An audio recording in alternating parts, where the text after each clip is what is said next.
PMCയുമായി ബന്ധപ്പെട്ട് ഉയർന്നു വന്ന പ്രശ്നങ്ങൾ എല്ലാവർക്കും അറിയാവുന്ന കാര്യങ്ങളാണ്. കഴിഞ്ഞ സർക്കാരിൻ്റെ കാലത്ത് PMC ഒപ്പിടാത്തതിൻ്റെ ഭാഗമായി SSK ഫണ്ട് തടഞ്ഞു വെക്കുന്ന നിലയുണ്ടായി. ഇത് വിദ്യാഭ്യാസ മേഖലയെ വലിയ തോതിൽ വരിഞ്ഞു മുറുക്കുന്നതിനിടയാക്കിയ കാര്യമാണ്. വൻതോതിൽ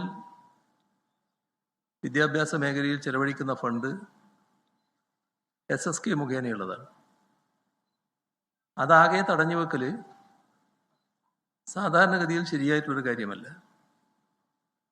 അത് സംസ്ഥാനത്തിൻ്റെ വിദ്യാഭ്യാസ മേഖലയിൽ പണം ചെലവിടുന്നതിന് തടസ്സമായിട്ടാണ് വരിക. ഇത് കണ്ടുകൊണ്ടാണ് അന്ന് പറഞ്ഞതുപോലെ LDF സർക്കാർ അക്കാലത്ത്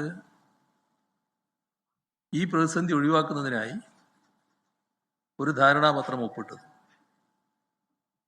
പക്ഷേ ആ ധാരണാപത്രം അനുസരിച്ചുള്ള ഒരു നടപടിയും മുന്നോട്ട് പോയില്ല. ഒരു മാസത്തിനകം തന്നെ ആ ധാരണാപത്രം പൂർണ്ണമായും മരവിപ്പിക്കുന്ന നിലപാടാണ് LDF സർക്കാർ സ്വീകരിച്ചത്. അതിൽ ഈ പദ്ധതിയുമായി ബന്ധപ്പെട്ട് ഉയർന്നു വരുന്ന ഒട്ടേറെ ആക്ഷേപങ്ങളുണ്ട്. അവയെല്ലാം പരിശോധിച്ചുകൊണ്ട്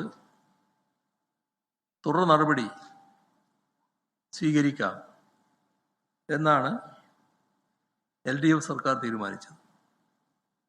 അതിനായി നവംബർ 12, 2025 നവംബർ 12 സംസ്ഥാന സർക്കാർ കേന്ദ്രത്തിന് കത്തയക്കുകയും ചെയ്തു. കത്ത് നിങ്ങളെല്ലാവരുടെയും ശ്രദ്ധയിലുള്ളതാണ്. ആരുടെയെങ്കിലും ശ്രദ്ധയിൽ ഇല്ലാതിരുന്നെങ്കിൽ അത് ലഭ്യമാകുന്നതിനും പ്രയാസം ഉണ്ടാവില്ല. ഇവിടെ പ്രസക്തമായ ചോദ്യം, ഒരു തവണ ധാരണാപത്രത്തിൽ ഒപ്പിട്ടാൽ സംസ്ഥാന സർക്കാരിന് പിന്മാറാനാകുമോ എന്നുള്ളതാണ്. ഇവിടെ കാണേണ്ട കാര്യം, ധാരണാപത്രം ഒപ്പിട്ടു എന്നതുകൊണ്ട് മാത്രം പദ്ധതി നടപ്പാകില്ല. ഇതിൻ്റെ അടിസ്ഥാനത്തിൽ ചെയ്യേണ്ട കുറേ കാര്യങ്ങളുണ്ട്.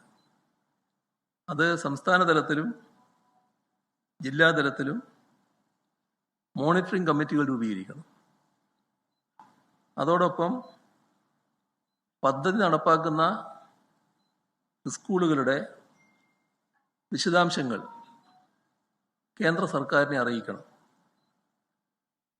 ഇവിടെ കാണേണ്ട ഒരു കാര്യം, ഈ ധാരണാപത്രം ഒപ്പിട്ടതിന് ശേഷം അത്തരത്തിലുള്ള ഒരു നടപടിയും സ്വീകരിച്ചിട്ടില്ല, ഒരു കമ്മിറ്റിയും രൂപീകരിച്ചിട്ടുമില്ല.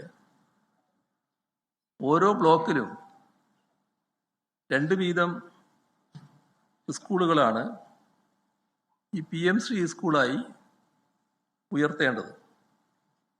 അങ്ങനെയുള്ള ഒരു ലിസ്റ്റും കേരളത്തിൽ തയ്യാറാക്കിയിട്ടില്ല, അത് കേന്ദ്രത്തിന് നൽകിയിട്ടുമില്ല.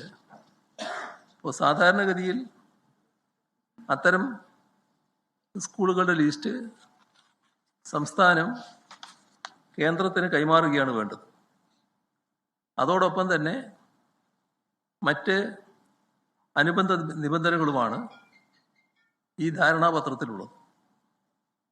അപ്പോൾ സംസ്ഥാന സർക്കാർ ഇതിൽ പറയുന്ന കാര്യങ്ങളൊന്നും നടപ്പാക്കാൻ തയ്യാറാകുന്നില്ലെങ്കിൽ പദ്ധതിയുമായി മുന്നോട്ട് പോകാനാവില്ല.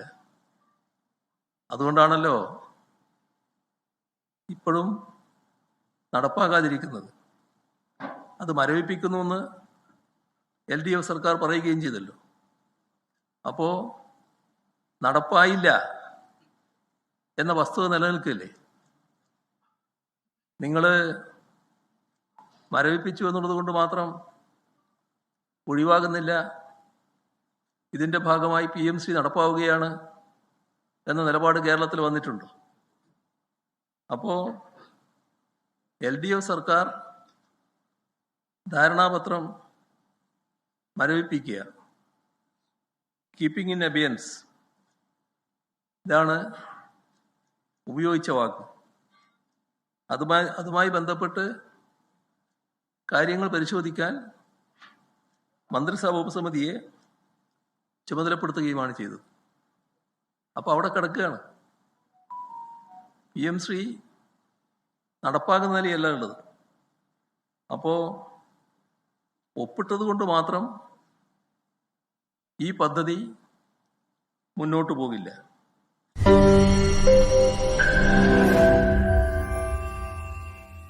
ലോകത്തെവിടെയായാലും ഏത് സമയത്തും 24 വാർത്തകളും ഓഗ്മെന്റഡ് റിയാലിറ്റി പാക്കേജുകളും എക്സ്പ്ലെയിനറുകളും വിശദമായി കാണാൻ ഞങ്ങളുടെ യൂട്യൂബ് ചാനൽ നിങ്ങൾക്ക് സബ്സ്ക്രൈബ് ചെയ്യാം.